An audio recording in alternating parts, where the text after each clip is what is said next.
Welcome back to Power CEOs, the Truth Behind the Business. We have been talking with Charles Austin. Yes, was an elite athlete. Now he's an elite business athlete, and he owns two businesses. And he has created his own total body board, which has been marketed and is very successful with that.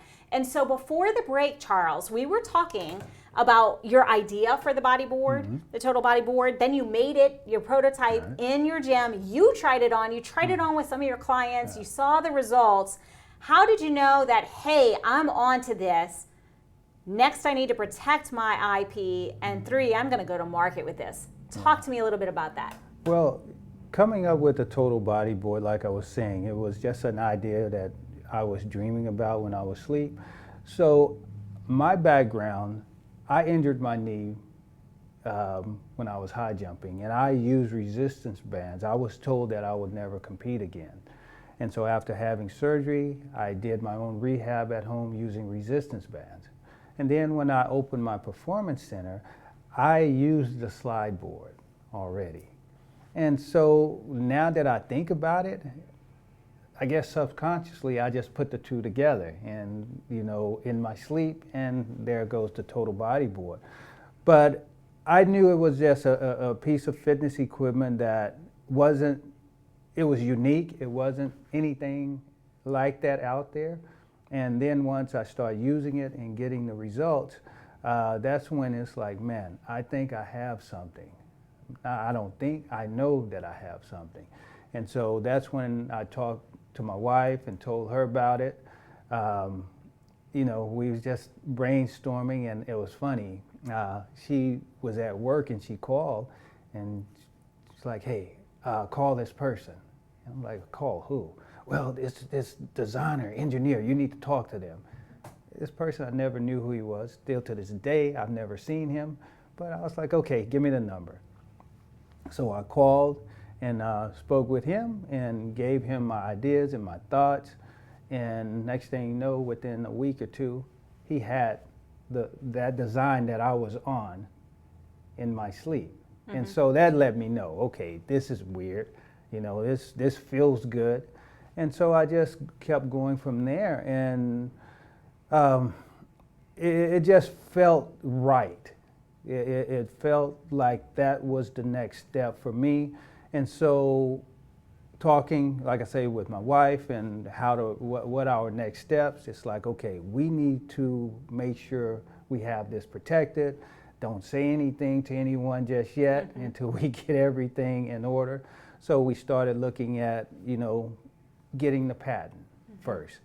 And that was so crazy, because I never, growing up, I never thought in my life that I would be worried about a patent. But now here I am trying to protect this, this idea. So applied for the patent, and that went really, really fast. I think I had that in less than 2 years. And so we got that, and that was protected. Then it was like, okay, what do we need to do next? Figured out the logo. We said and tossed ideas and finally came up with the logo. It's like, okay, we need to get that federally registered. And so it was just, the things. Yeah, we were just, we didn't have anyone to guide us. We were just sitting back, just throwing ideas back and forth, at home before we go to sleep. And we just figured it out.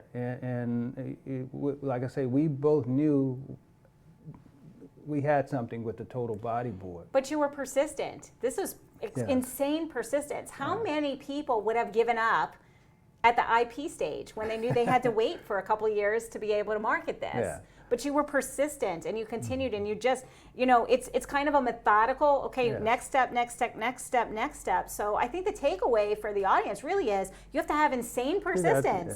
Yes, you do. It goes back to, like I say, with my athletic career. I didn't start off jumping at this high level. Starting off, I used to get beat all the time. But once I decided to commit myself, I knew it was going to be a process.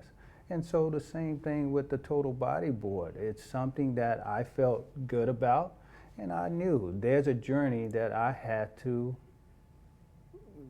go through. to get where I wanted to be. And so that's what I'm doing. Yes, sometimes it gets a little tough, and it's like, man, right? So talk to me about that. When you're in that tough, I just want it to happen phase. How do you manage that? Because you still have to be, calm, cool, collected. Right. You got to be able to show that professional image. You're still working. You still got clients. Right. So how do you rein that in? What's your secret method? Well, people don't understand. Before you get better, you have to fail. You have to have those roadblocks. You have to have those speed bumps. And if you have the right mindset, you will take time, pull back, and think your way through it. Mm-hmm. And if you have that confidence in what you're doing and you really believe you're onto something, you're gonna sit back, think your way through it. Okay, I did this. What do I need to do to get around that or go through it and make it better? I learned that didn't work, but now I got to try something else. So I'm not the type of person to give up when I really believe. Obviously. When I really believe in what I'm doing or what I have, I just fight through it. And any setback to me, I don't look at it as a setback. It's more of a challenge. Mm-hmm. Man, I've been presented with another challenge that will give me an opportunity to grow, to get better. Mm-hmm. And I'm going to grow, get better, and I'm going to speed the process up. So that's my mindset.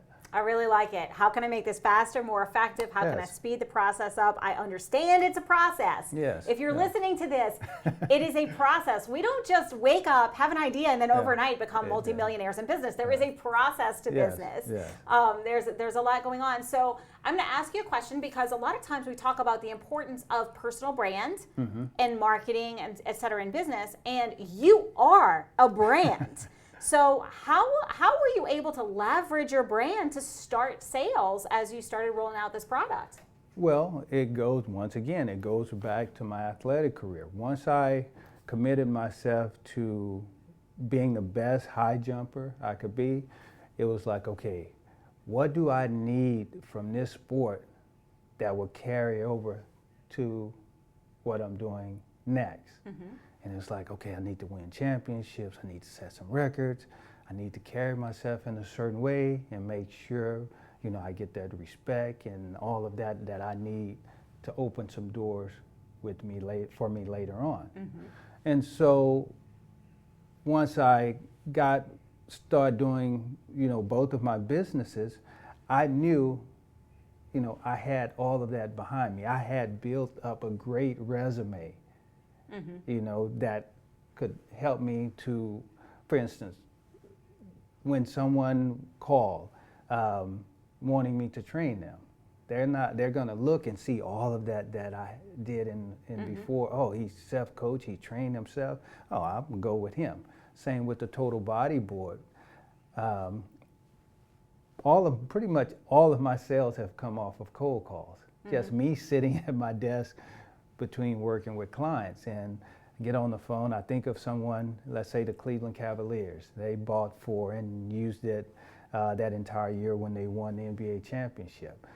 One day I was just sitting there, I was like, I'm gonna call the Cavaliers.